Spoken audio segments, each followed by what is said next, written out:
नमस्कार दोस्तों, आज हम बात करेंगे श्वसन एवं श्वासोच्छ्वास में अंतर।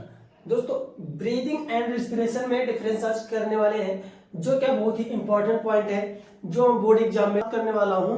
यहाँ पर क्या श्वासोच्छ्वास एवं श्वसन में मुख्य अंतर क्या है। तो दोस्तों, आप वीडियो के लास्ट तक बने रहिएगा। जाहिर सी बात है, ये क्वेश्चन 4 नंबर में पूछा जाता है। दोस्तों, ये क्वेश्चन 4 नंबर में पूछा जाता है। अगर क्या आप इस समय अपना 10 से 15 मिनट अगर देते हैं तो जाहिर आपको फुल कॉन्फिडेंस के साथ कहता हूं आपके 4 नंबर आपके हाथ होंगे, क्योंकि ये पॉइंट आपको क्लियर हो जाने वाले हैं बहुत ही कम समय में। तो दोस्तों, हम अपना समय ना गवाते हुए तुरंत बात करते हैं अपने इस टॉपिक पर। तो दोस्तों, हम बात कर रहे हैं यहाँ पर श्वासोच्छ्वास एवं क्या श्वसन।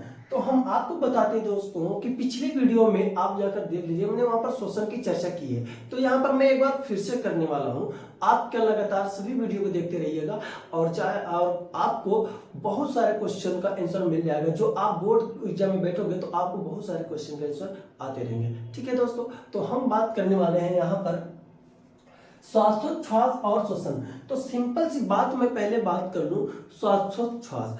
तो दोस्तों, अधिकतर बच्चों से अगर पूछा जाए कि सर श्वसन क्या होता है, अगर मैं पूछूं कि बच्चे श्वसन क्या होता है, तो उनका सिंपल से एग्जाम। तो दोस्तों, अगर हम बच्चों से पूछे तो नॉर्मली बच्चों का आंसर आता है कि सर सांस को अंदर लेना और सांस को छोड़ना ही क्या कहलाता है, श्वसन, जो कि बिल्कुल गलत है दोस्तों। यह तो हमारी श्वसन की एक प्रक्रिया होती है, मतलब श्वसन की एक काफी लंबी प्रक्रिया होती है। उसका एक स्टेप है सांस को अंदर लेना और सांस को छोड़ना। मतलब मैं बात करूं दोस्तों, जो हमारा रेस्पिरेशन है, जो श्वसन है, वो एक के मैकेनिज्म होता है, पूरा काफी लंबी प्रोसेस होती है। उसका एक स्टेप होता है सांस को लेना और सांस को छोड़ना। तो दोस्तों, रियल में क्या हम सांस को लेते हैं, श्वास को छोड़ते हैं, हम आगे आपको चर्चा में लेने वाले हैं। तो दोस्तों, अगर हम बात करें कि ब्रीदिंग जो होता है दोस्तों, वो 2 स्टेप की प्रोसेस है। क्या होती है? 2 स्टेप की प्रोसेस। हम उसको एक फार्मूले के माध्यम से आपको समझाते हैं। तो दोस्तों, मैं यहां पर लिख रहा हूं ब्रीदिंग बराबर, मतलब श्वासोच्छ्वास बराबर इनहेलेशन। क्या होता है दोस्तों? Inhalation plus exhalation. चूंकि एकदम सिंपल पॉइंट है दोस्तों। क्या है यहाँ पर आप देख सकते हैं, ब्रीदिंग में क्या होता है, इनहेलेशन प्लस क्या, एक्सहेलेशन। अब इनहेलेशन क्या होता है? इनहेलेशन मतलब क्या होता है दोस्तों, कोई भी इन्वायरमेंट, एक हमारी बॉडी है, हमारे चारों ओर क्या है, वायुमंडल उपस्थित है। अगर हम सांस खींचते हैं, क्या होता है दोस्तों, अगर हम सांस खींचते हैं अपने फेफड़ों के अंदर, हम अपने रिस्पायरेटरी ऑर्गन द्वारा या रिस्पायरेटरी सिस्टम द्वारा, जो हमारे क्या है, ये नाक है, नाक से अगर हम वायु को खींचते हैं अपने बॉडी में, तो दोस्तों अगर हम खींच रहे हैं तो उसको हम क्या कर रहे हैं, इनहेल कर रहे हैं। क्या करते हैं? इनहेल कर रहे हैं। खींचे तो मतलब सांस अंदर गई। अगर हम क्या सांस को अब छोड़ रहे हैं, दूसरी प्रोसेस, सांस को छोड़ रहे हैं। जब हम क्या सांस को जो हमारे फेफड़ों में जो गैस गई है, वायु जो गई है, अगर हम उसको बाहर रिलीज कर रहे हैं तो दोस्तों उसको बोला जाता है एक्सहेलेशन। इन मतलब अंदर करना, इन मतलब क्या, अंदर करना किसका, वायु को। एक्स मतलब एग्जिट मतलब बाहर करना, क्या, वायु को। ठीक है दोस्तों, अगर हम फेफड़ों के अंदर वायु को ले रहे हैं तो ये क्या होता है, इनहेलेशन, अगर छोड़ रहे हैं तो क्या होता है, एक्सहेलेशन। और इस दोनों प्रोसेस को मिला करके दोस्तों हम क्या कहते हैं, ब्रीदिंग। तो दोस्तों, अगर हम बात करें कि अगर हम ब्रीदिंग करते हैं तो हम क्या, शुद्ध वायु को अपने इस बॉडी के अंदर भेजते हैं और अशुद्ध वायु को अपनी बॉडी से बाहर निकालते हैं। तो दोस्तों, सिंपल सी बात है, आपको समझ में आएगा। अगर हम सांस ले रहे हैं तो हमारी बॉडी के अंदर शुद्ध वायु अर्थात ऑक्सीजन जाती है, और क्या अगर हम छोड़ रहे हैं तो क्या होती है, हमारी जो बॉडी में कार्बन डाइऑक्साइड का निर्माण हो रहा है ग्लाइकोलाइसिस क्रिया द्वारा, वो कार्बन डाइऑक्साइड हमारी बॉडी से बाहर रिमूव होती है या निकाली जाती है। तो दोस्तों, ये तो सिंपल हो गया कि हमारा ब्रीदिंग, क्या हो गया, ब्रीदिंग। अब दोस्तों हमारा विषय है यहाँ पर क्या, श्वसन। और श्वसन को मैं बात करता हूँ दोस्तों, मैं पिछली वीडियो में भी बताया हूँ और इस वीडियो में भी मैं बताने वाला हूँ। श्वसन एक क्या होता है, बायोकेमिकल प्रोसेस होती है, ये जैव रासायनिक प्रक्रिया होती है, मतलब एक प्रकार से एक रिएक्शन होती है और उस रिएक्शन को हम यहाँ पर देखने वाले हैं बहुत ही सिंपल सी बात में। तो दोस्तों हम यहाँ पर सिंपल दिखाते हैं आपको C6H12 O6। कुछ बच्चे तो पता हो गया होगा कि ये क्या करने वाले हैं सर। तो दोस्तों हम बात करते हैं यहाँ पर क्या, श्वसन की। और श्वसन C6H12O6 जो होता है दोस्तों एक ग्लूकोज होता है और ऑक्सीजन, और ग्लूकोज और ऑक्सीजन की जब क्रिया होती है दोस्तों बनता है CO2 plus H2O plus ATP।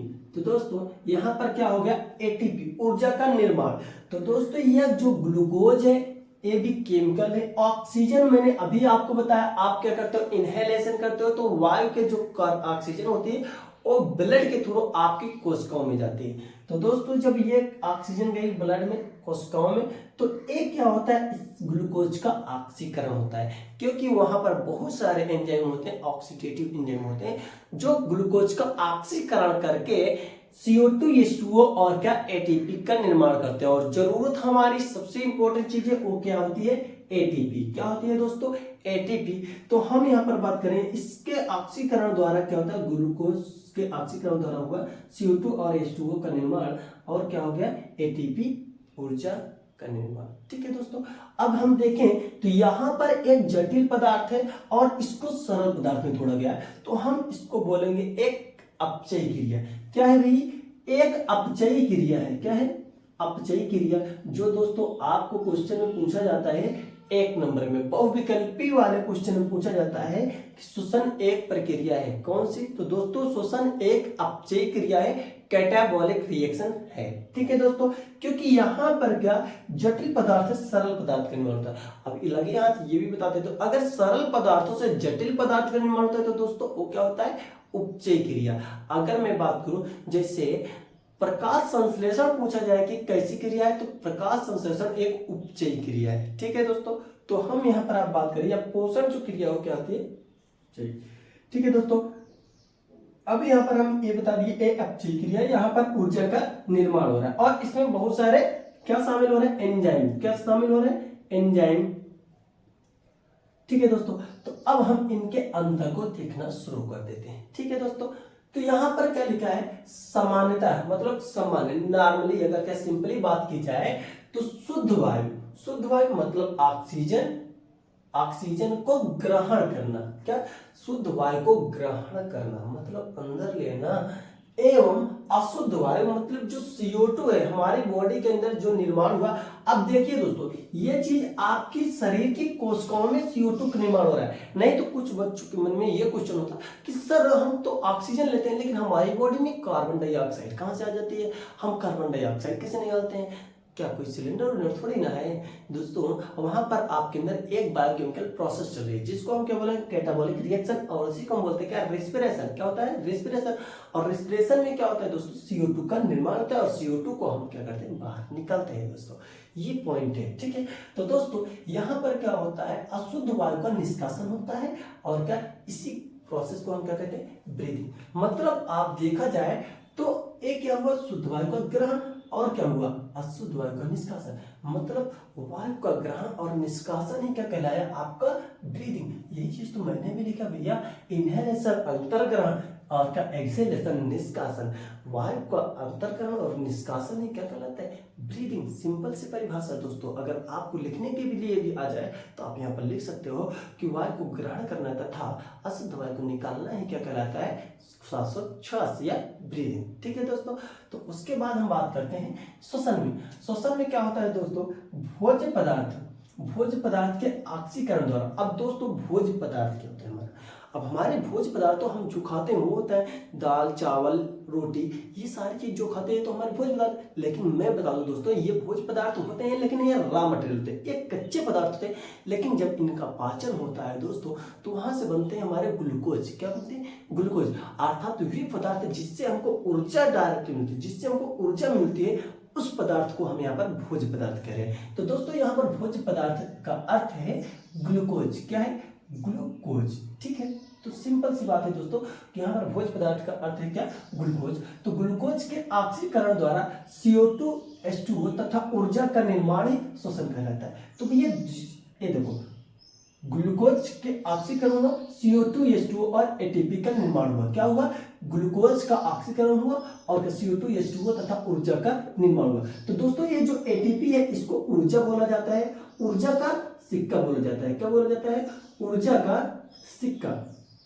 तो जिसका फुल फॉर्म होता है दोस्तों, मैं पिछली वीडियो में बताया, मैं यहाँ पर एक बार फिर से बता दे रहा हूँ, एडिनोसिन ट्राइफॉस्फेट।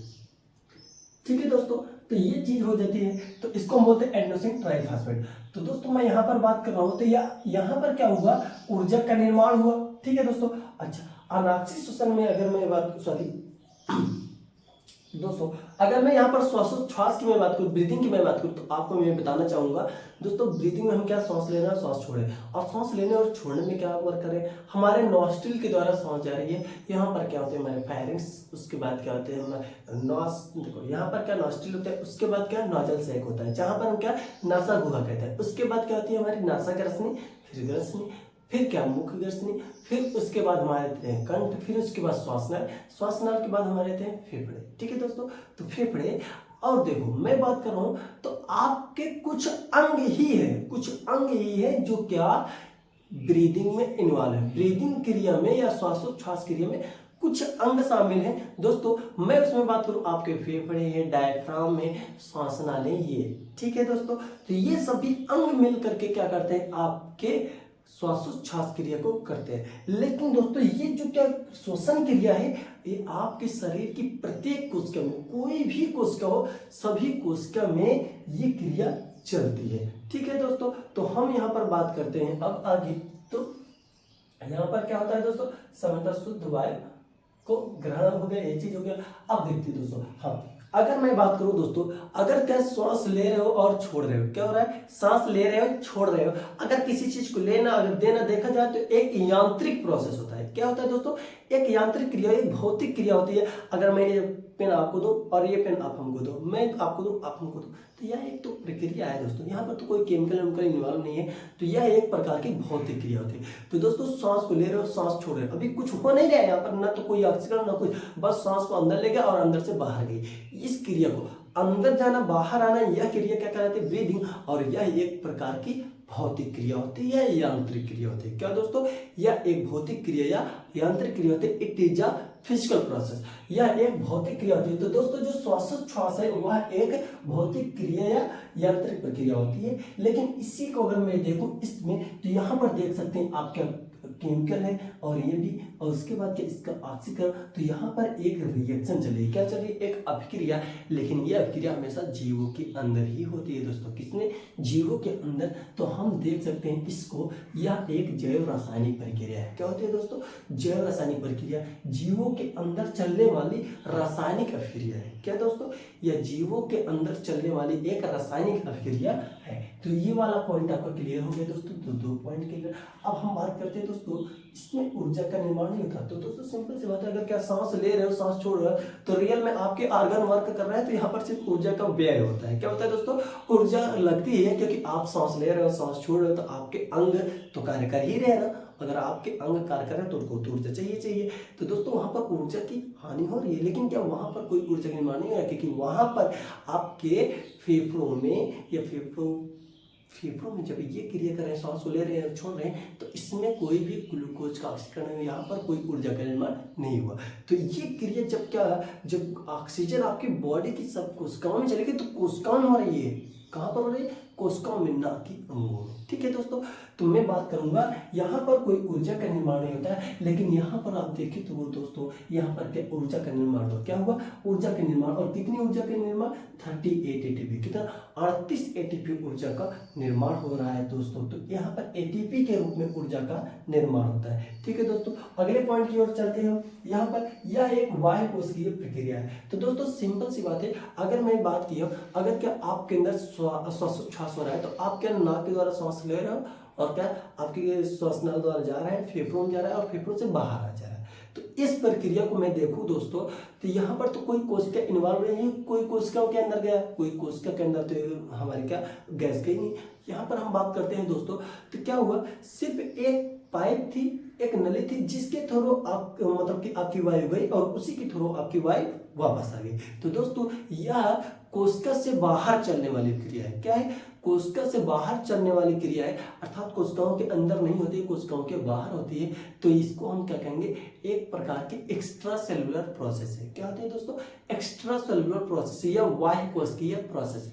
लेकिन जो श्वसन क्रिया होती है दोस्तों, वो हमेशा कोशिका के अंदर ही चलती है। कहाँ पर, कोशिका के भीतर ही, क्योंकि कोशिका के भीतर ही ग्लूकोज होता है, वहीं पर पहुंचा जाता है ऑक्सीजन को, और वहीं पर कहता है ग्लूकोज का ऑक्सीकरण, और ग्लूकोज के ऑक्सीकरण द्वारा निर्माण हो जाता है हमारे ऊर्जा का। ठीक है दोस्तों, तो हम बात करते हैं जो ब्रीदिंग है वो एक क्या वायु कोशिकीय प्रोसेस है, वायु कोशिकीय प्रक्रिया है। लेकिन दोस्तों जो हमारे क्या श्वसन है, यह एक अंतःकोशिकीय प्रक्रिया है। तो ये क्रिया जो होती है दोस्तों, वो क्या कोशिकाओं के भीतर चलती है। लेकिन जो हम सांस ले रहे हैं, सांस छोड़ रहे हैं, यहाँ पर तो अंग इन्वॉल्व। ठीक है दोस्तों, तो यहाँ पर हम बात करते हैं, अब अगले पॉइंट की बात करते हैं दोस्तों। तो यहाँ पर क्या हम देख सकते हैं कि जब हम सांस लेते हैं और छोड़ते हैं, तो यहाँ पर कोई एंजाइम की आवश्यकता नहीं होती, लेकिन यहाँ पर आपको मैंने पहले बताया, यहाँ पर बहुत अधिक मात्रा में एंजाइम लगते हैं। ठीक है दोस्तों, तो यहाँ पर देख सकते हैं, यहाँ पर क्या अत्यधिक संख्या में एंजाइम की आवश्यकता होती है। यहाँ पर कोई भी एंजाइम की आवश्यकता नहीं होता, कोई भी एंजाइम इन्वॉल्व नहीं होते। ठीक है दोस्तों, अब अगला पॉइंट में क्या कह रहा है, यह क्रिया कुछ अंगों में संपन्न होती है। क्या है दोस्तों, यह क्रिया कुछ अंगों में संपन्न होती है, और यह क्रिया शरीर की सभी कोशिकाओं में होती है। क्या मैंने बताया, आपके शरीर की प्रत्येक कोशिकाओं में होती है, क्योंकि आपके शरीर की सभी कोशिकाएं क्या कार्य करती रहती हैं। ठीक है, तो सभी कोशिकाओं को ऊर्जा की आवश्यकता होती है। अगर आपके शरीर के सभी कोशिकाएं कार्य कर रहे हैं, तो सभी कोशिकाओं को ऊर्जा की आवश्यकता, तो जाहिर सी बात है सभी कोशिकाओं में ये क्रिया चलेगी और ऊर्जा का निर्माण होता रहेगा। तो दोस्तों यहाँ पर मैं बात करूँ, यह शरीर की सभी कोशिकाओं में होता है, और लेकिन यह कुछ अंगों में संपन्न हो जाता है। जैसे आपके क्या है दोस्तों, नासा छिद्र है, नासा गुहा है, और क्या ग्रसनी है, और आपकी आ जाती है कंठ हो जाते हैं, श्वासनाल हो जाती है, फेफड़े हो जाते हैं। तो ये सभी अंग इन्वॉल्व में क्या है दोस्तों, आपके श्वसन क्रिया में, आज श्वासोच्छ्वास क्रिया में, अर्थात क्या ब्रीदिंग में। उसमें रोल प्ले करते हैं आपके डायफ्राम की पेशियां, आपके ये जो रिब केज होती है, रिब केज की पेशियां, जिसको हम क्या इंटरकॉस्टल मसल्स कहते हैं। और उसके बाद क्या होता है, हमारे एब्डोमिनल मसल्स होती है। तो दोस्तों अगर आप इसी क्लास को और डिटेल में पढ़ना चाहते हैं, तो आप क्या प्लेलिस्ट में पढ़े वीडियो को 11th के टॉपिक को आप वहाँ से कवर करें। ठीक है दोस्तों, मेरा यहाँ पर इतना ही मोटिव था कि मैं आपको क्लास 10th के बोर्ड एग्जाम हमारे नज़दीक है, हम उसके थ्रू में यहाँ पर बात कर रहा हूँ, मैं उसके पॉइंट ऑफ व्यू से मैं बात कर रहा हूँ, ताकि आप इतना